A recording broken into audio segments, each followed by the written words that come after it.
Good morning my dear students.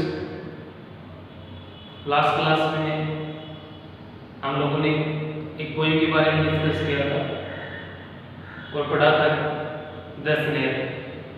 और जिस poem में हमने देखा था कि जो रिपीट था खरगोश की एक दर्द भरी करुणामयी कहानी जिसमें एक खरगोश क्या करता है, एक जाल में फंस जाता है।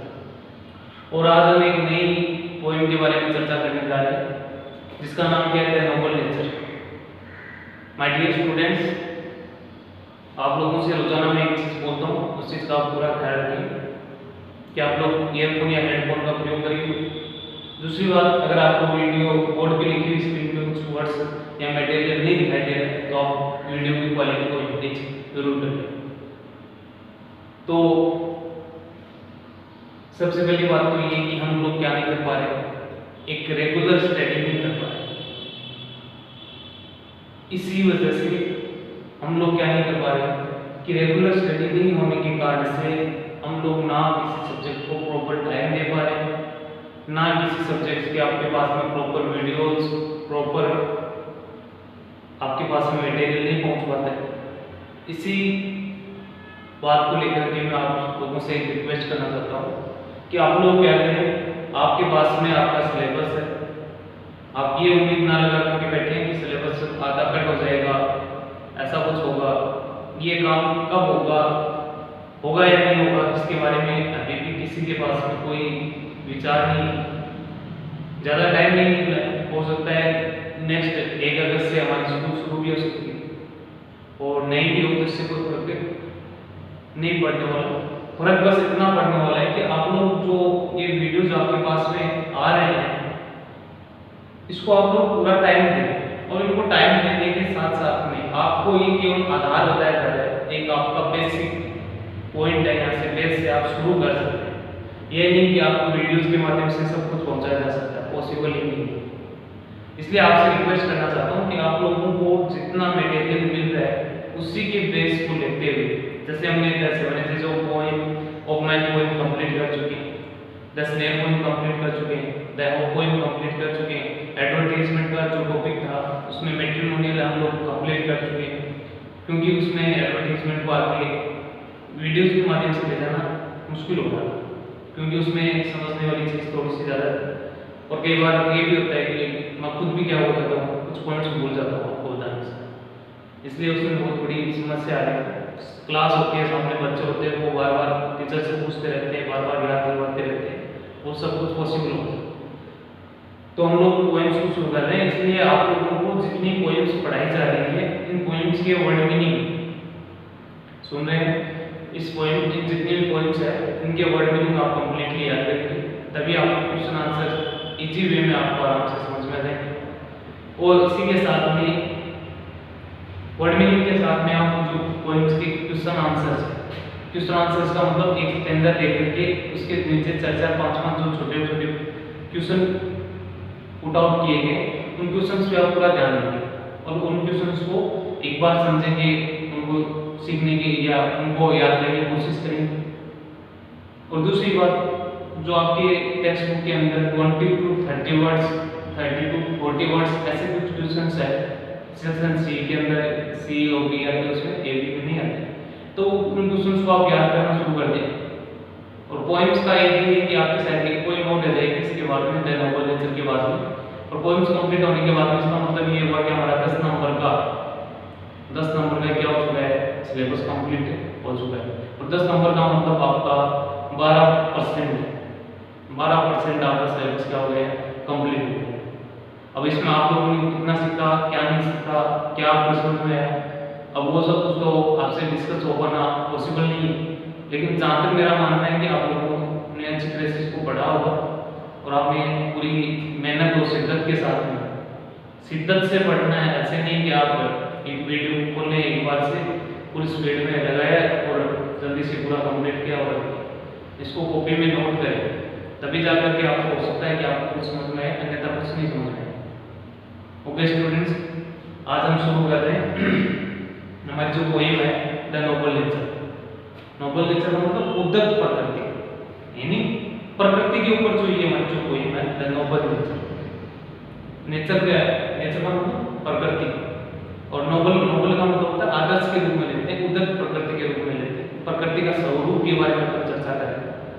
तो स्वरूप का मतलब किस व्यक्ति की, किसी व्यक्ति से भी तुलना कर सकते हैं, किसी पेड़ या पेड़ से या किसी पशु से भी हम लोग क्या कर सकते हैं, तुलना कर सकते हैं। तो इसमें क्या आ गया इसके बारे में हम लोग चर्चा करते हैं। तो अबाउट द पोएम के अंदर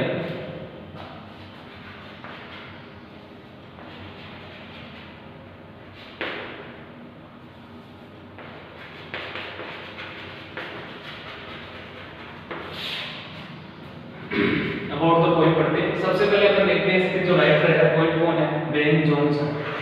कौन है इसके राइटर या पोएट कौन है इसके, बेन जॉनसन। अब इसके बारे में, बेन जॉनसन के बारे में हम थोड़ा सा इंट्रोडक्शन कर लेते हैं। कैसे कि बेन जॉनसन 1573 1637 1573 में बेन जॉनसन का जन्म हुआ था।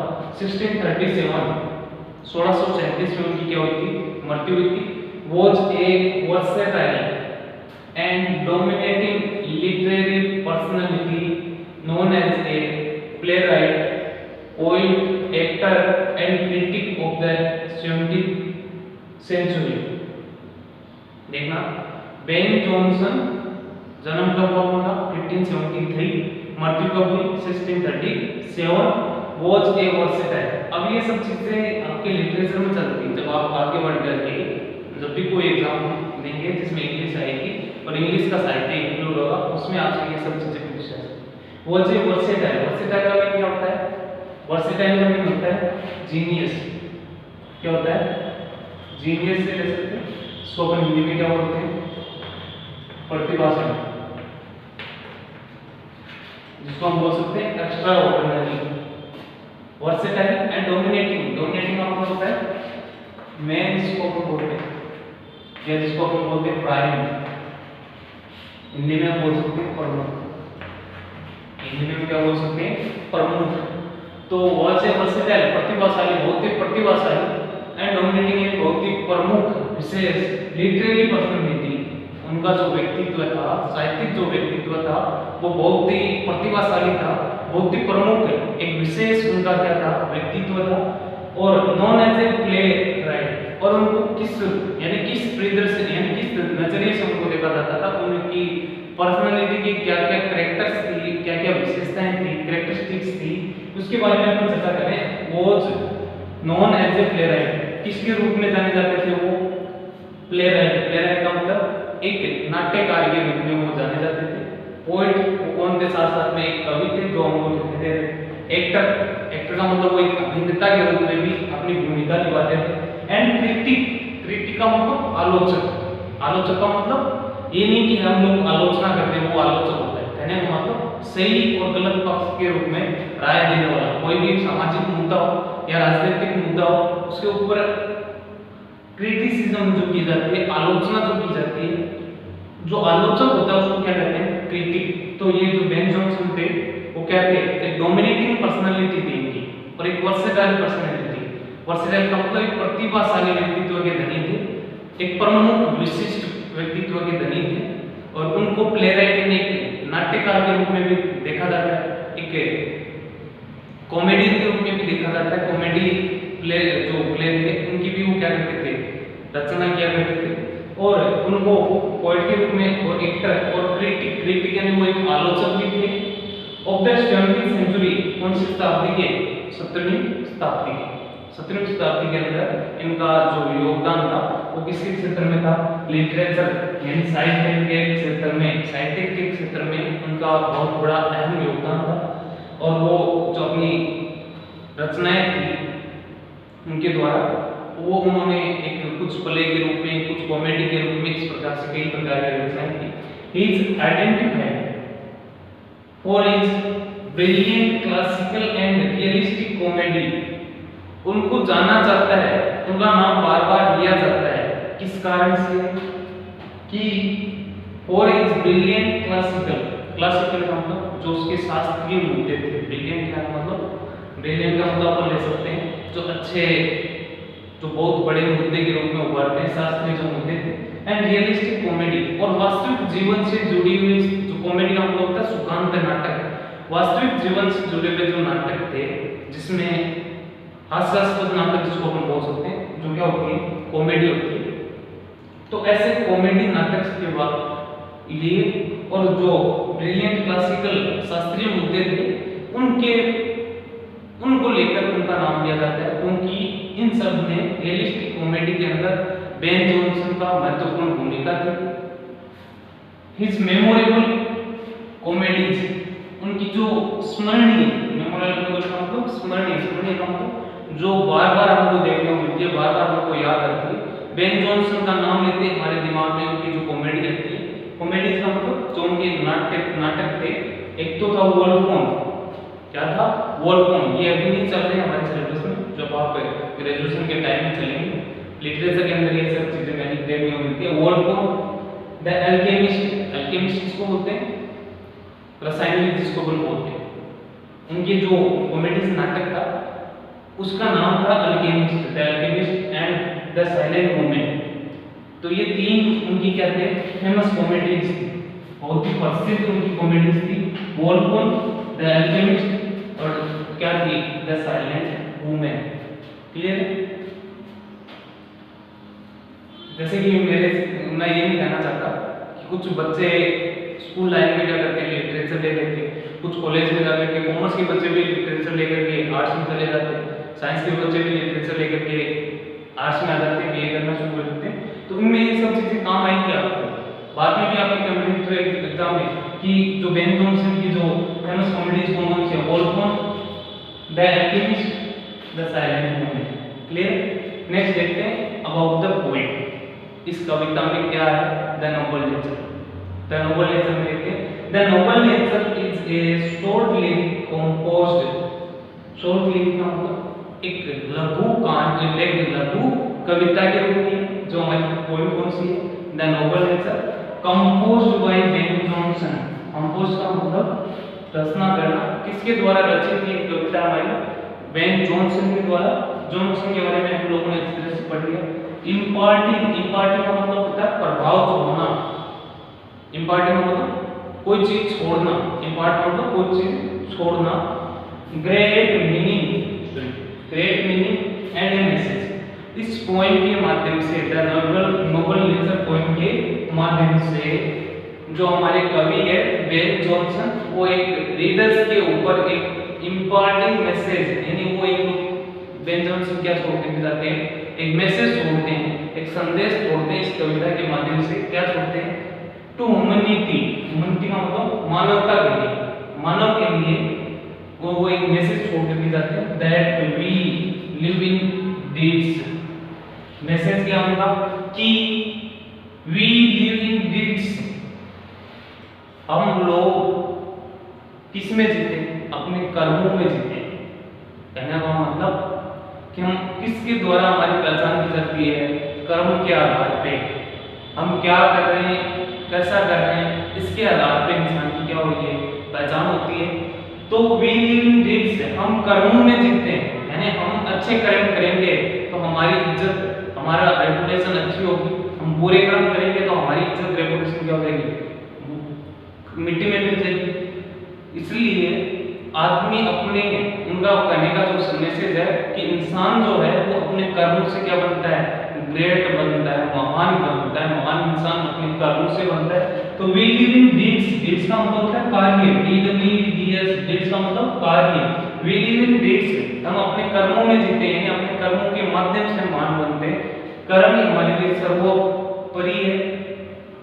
नोट इन ईयर्स, हमारे लिए ये चीज मायना नहीं रखती कि हम उम्र में कितने बड़े, मेरी बात को गौर से सुनना, कि हमारे लिए मैसेज क्या होगा, ये क्वेश्चन बनेगा बाद में, इस पे जोर क्यों दे रहा हूं कि द नोबल नेचर पोएम्स के माध्यम से कवि हमको क्या संदेश देना चाहते हैं, ये हमारा क्वेश्चन बनेगा।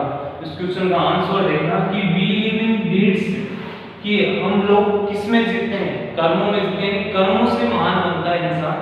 नॉट इन ईयर्स, साल से नहीं, साल से मतलब सालों से नहीं, यानी उम्र में बड़ा होने से कुछ नहीं होता, कि उम्र में बड़ा का मतलब एक 60 साल का है, एक 30 साल का जो आदमी अपने जीवन में बहुत कुछ कर चुका है, अपने जीवन में 30 साल की उम्र में बहुत सारी उसने अचीवमेंट्स ले ली है, वो अपने आप में क्या है, महान है।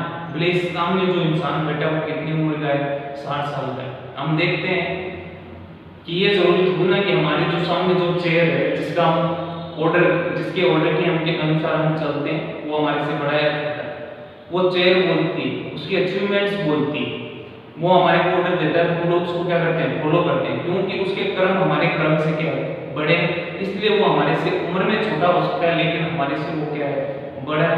तो इस प्रकार से कहने का मतलब कि हम कर्मों से मान बनते हैं, नो के ईयर से। साल में आप बोले 95 के हो गए, इससे कोई फर्क पड़ने वाला नहीं है।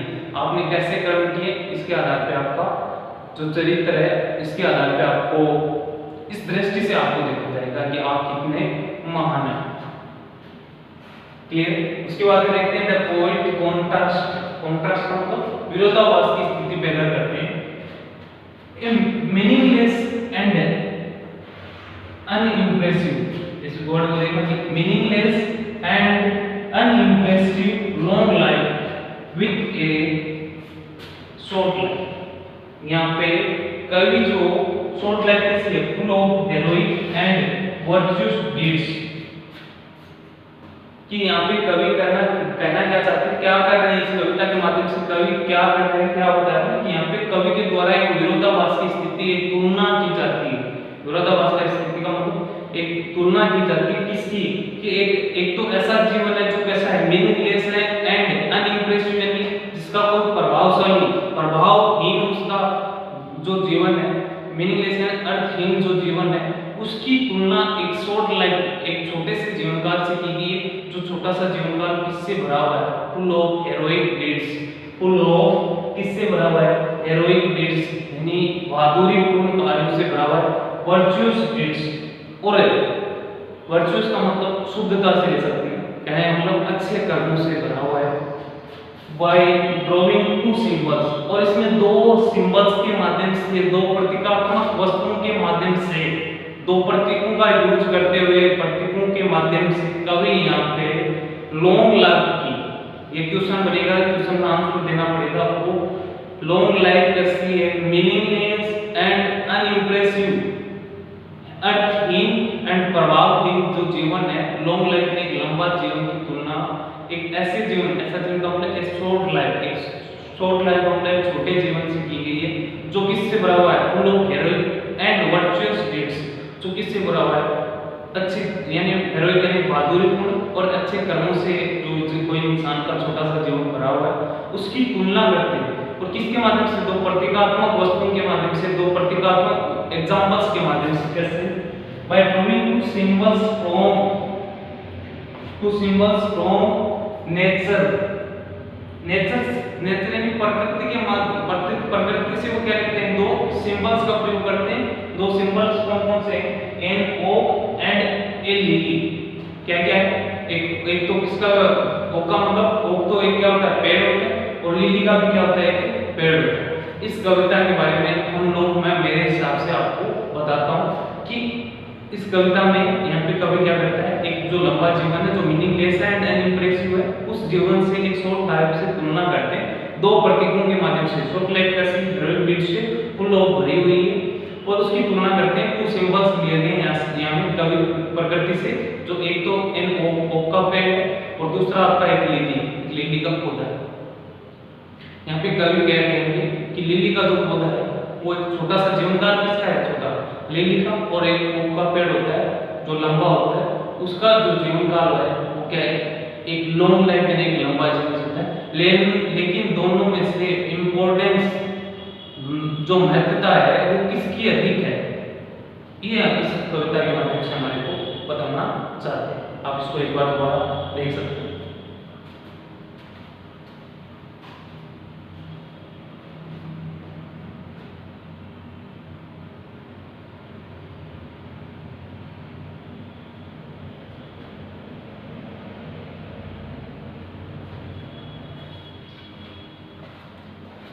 ओके, अब इसको मैनेज कर सकता हूँ। अब एक स्टेंजा के बारे में चर्चा करेंगे।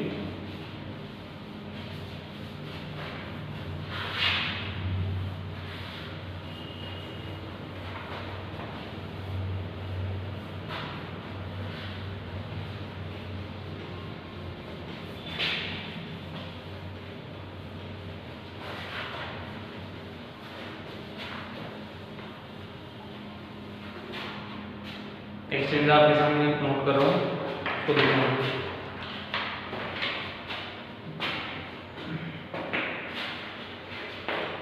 it is not growing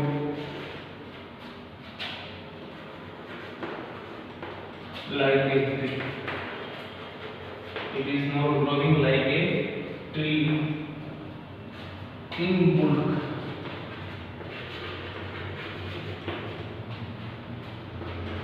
Dutt में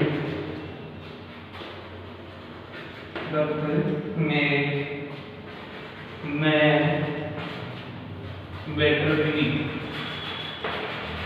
better be or spending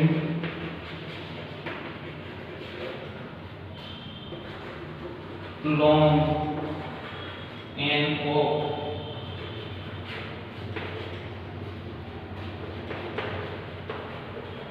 $300 year.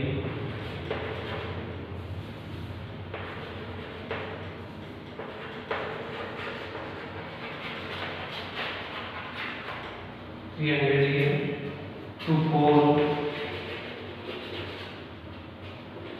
into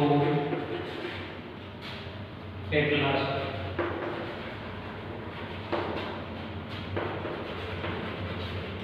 Dry ball and see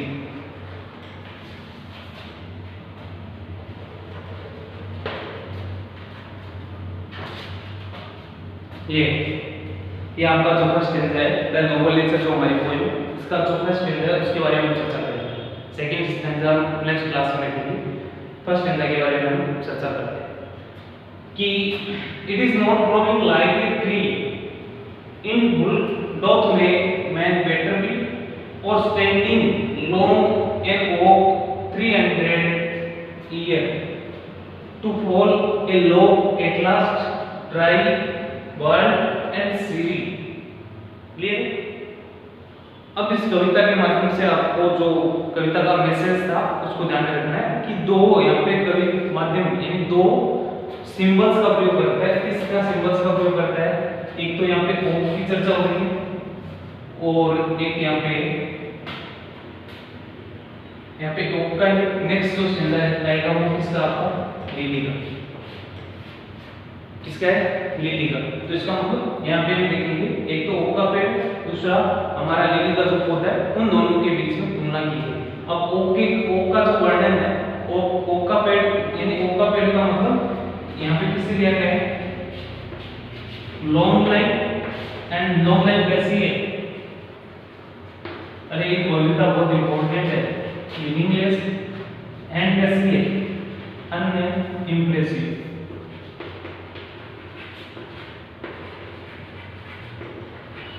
ये किसके बारे में बताया गया है? ये दोनों लेटर्स किसकी है? ओक की। किसकी? ओक। और ओक के लाइफ कैसी है? लॉन्ग लाइफ, मीनिंगलेस है, अनइम्प्रेसिव। किसकी? ओक। लिली के बारे में हम कल पढ़ेंगे। अब देखते हैं इसमें क्या लिखा है। It is not growing like a tree, कि एक पेड़ की तरह इंसान, यानी कहने का मतलब एक इंसान कोई भी वस्तु हो जो एक पेड़ की तरह लंबी बढ़ती जा रही है। किसी वस्तु से ले सकते हैं, किसी इंसान से ले सकते हैं, लेकिन यहाँ पे जो संदेश था कविता के माध्यम से किसके लिए था? ह्यूमैनिटी के लिए, मानवता के लिए। तो एक पेड़ की तरह लंबा बढ़ना, हाइट में लंबा होना, इन बुल्क, बुल्क का मतलब होता है साइज। बुल्क का मतलब किससे? साइज से। साइज का मतलब आकार में। लंबा किसमें होना? बड़ा किसमें होना? आकार में बड़ा होना। डॉथ में ये दोनों चीजें, एक तो लंबा बढ़ना उम्र के अनुसार, ग्रोइंग लाइक ए ट्री, एक तो पेड़ की तरह लंबा होना, और दूसरा साइज में काफी बड़ा होना। डॉथ में मैन बेटर बी, ये दोनों चीजें, ये जो दोनों चीजें हैं वो इंसान को क्या नहीं बना सकती? मैन बेटर बी, एक इंसान को अच्छा इंसान नहीं बना सकती। इंसान साइज में बड़ा होने से, उम्र में बड़ा होने से कोई फर्क नहीं पड़ता। इन दोनों कैरेक्टरिस्टिक्स से इंसान महान नहीं बनता है। और स्टैंडिंग, और एक एग्जांपल से दिया गया है कि और स्टैंडिंग लॉन्ग एंड ओक, जिस प्रकार से एक ओक का जो पेड़ होता है वो स्टैंडिंग यानी खड़ा रहता है, किसकी तरह? ओक के पेड़ की तरह बड़ा होना, ओक के पेड़ की तरह उम्र में ज्यादा होना नॉट इम्पोर्टेंट, कोई इसमें महत्वपूर्ण बात नहीं। ऐसा जो जीवन है वो कैसा है? मीनिंगलेस है एंड अनइम्प्रेसिव जीवन है। इन ओक 300 इयर्स, इसका जीवनकाल कितना होता है? 300 साल का जीवनकाल होता है। किसका? ओक के पेड़ का। ओक के पेड़ का जीवनकाल होता है वो कितने साल का होता है? 300 साल का जीवनकाल होता है। लेकिन लास्ट में क्या होता है? तो फॉल इन लॉग का मतलब होता है लट्ठा। लास्ट में जब वो फॉल इन गिरता है तो क्या होता है? एक लट्ठ यानी एक लट्ठा बन करके नीचे गिरता है, यानी उसके ऊपर कोई किसी प्रकार की पत्ती नहीं बचती। काफी लंबा होता है, उम्र में भी 300 साल का, यानी जो ओक का पेड़ होता है वो कितने साल जीवित रहता है? 300 साल तक जीवित रहता है और लंबा होता है। लंबा होता है इसका मतलब उसकी छाया भी किसी को नहीं मिलती है। ओक के पेड़ के ऊपर आपने सुना भी होगा कि किसी प्रकार का कोई फल नहीं लगता है, तो कहने का मतलब ओक का पेड़ में कोई औचित्य नहीं है। ओक के पेड़ का क्या नहीं है? कोई औचित्य नहीं है। कहने का मतलब उसका जो जीवन है ओक का पेड़ का वो कैसा? मीनिंगलेस है एंड अनइम्प्रेसिव। उसी प्रकार से जो कवि है यहाँ पे किसको संदेश देना चाहते हैं? ह्यूमैनिटी के लिए एक मैसेज बोलते हैं कि ओक के पेड़ की तरह बड़ा होना, उसके जैसे जीवन काल होना। जीवन काल का मतलब ये जरूरी नहीं कि कोई इंसान 100 साल जिए तभी वो अपने सारे कर्मों को कर सकता है। अच्छे कर्म करने के लिए इंसान के लिए थोड़ा सा वक्त होता है, वो भी बहुत होता है। थोड़े से वक्त में इंसान इतना बड़ा कार्य कर जाते हैं कि दुनिया उसको क्या करती है? याद करती है। और ये एग्जाम्पल्स आपके पास में बहुत सारे हैं, जैसे स्वामी विवेकानंद है, सुभाष चंद्र बोस है। उनकी कोई ज्यादा उम्र नहीं थी लेकिन फिर भी उन्होंने इतने ग्रेट अचीवमेंट्स यानी बहुत बड़ी बड़ी उपलब्धियां हासिल की। इसके कारण से आज भी हम लोग उनकी क्या करते हैं? पूजा करते हैं, उनको याद करते हैं। तो इस प्रकार से ओक के पेड़ की तरह लंबा होना, बड़ा होना, उम्र में ज्यादा होना कोई इंपॉर्टेंट नहीं है, इससे कोई फर्क नहीं पड़ता। फर्क किससे पड़ता है? वी लिव इन डीड्स, हम किससे मान बनते हैं? किस में रहते हैं? कर्मों में रहते हैं। ग्रेट वर्क्स से, अच्छे कर्मों से हम क्या बनते हैं? महान बनते हैं। एट लास्ट अंत में लोग जो ओक का जो पेड़ होता है लोग एक लट्ठे की तरह सूख जाता है। लास्ट एक एट लास्ट अंत में क्या होता है? ड्राई एंड सूख जाता है, वार्निंग गंजा हो जाता है, सीनियन हो जाता है। सीनियन हो जाता है, वार्निंग क्या होता है? गंजा और ड्राई एंड सूख। अब ओक के पेड़ के बारे में आप देखो कि 300 साल तक जीवित रहता है, काफी ऊंचाई में काफी ऊंचा होता है, कोई उसका 300 साल तक कोई यूज नहीं होता है। लास्ट में जब अंतिम समय जब आता है ओक के पेड़ का तो लंबा लट्ठे की तरह सूख जाता है, गंजा हो जाता है, उसके ऊपर एक पत्ती भी नहीं रहती और सीरियन मुरझा करके वो क्या हो जाता है?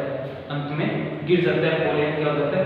गिर जाता है। ऐसे जीवन से बड़े हो गए, उम्र ले ली और ऐसा जीवन ऐसे कैसे व्यर्थ कर दिया, इसका मतलब हमारे जीवन में क्या नहीं है? जीवन में हमने कोई बड़ा अच्छा कार्य नहीं किया, इसका मतलब हम अपने आप में महान नहीं बन सकते। कि इंसान जो होता है वो अपने कर्मों से महान है। लिली के एग्जाम्पल्स के माध्यम में हम दोनों ही को साथ में लेकर के पढ़ेंगे। तो ठीक है डियर स्टूडेंट्स, आई होप आप लोगों को अच्छे से समझ में आया होगा। और अब हम नेक्स्ट क्लास में हम लोग जो नीली की जो क्वालिटीज है उनके बारे में चर्चा करेंगे। ओक की क्वालिटीज के बारे में क्वेश्चन पुटअप किया जाएगा। ओक की क्वालिटीज क्या हो गई? 300 इयर्स जो जीवन काल होता है वो कितने साल का होता है? 300 इयर्स। साइज में क्या होता है? लॉन्ग। और कैसा होता है? एट लास्ट अंत में क्या होता है? ड्राई वार्ड एंड सी, अंत में सूखा लट्ठे की तरह गंजा होकर गिर जाता है। ये ओक की क्वालिटीज है। क्वालिटीज का क्वेश्चन पूछा जाएगा, लिली की क्वालिटीज क्या है, ओक की क्वालिटीज क्या है। और तीसरा क्वेश्चन बनता है इस कविता के माध्यम से कवि क्या संदेश देना चाहते हैं। 3 के अलावा 300 का कोई क्वेश्चन ही पुटअप नहीं होता है। ओके स्टूडेंट्स, नेक्स्ट क्लास में हम क्वेश्चंस के बारे में चर्चा करेंगे और लिली की क्वालिटीज के बारे में चर्चा करेंगे। एक स्टेंजा हमारा शेष है और एक स्टेंजा के बाद में हमारी बोलिंग क्या हो जाएगी? कंप्लीट हो जाएगी। Thank you students. और आप लोगों को जो चीजें मैंने बताई उसका पूरा ख्याल रखें।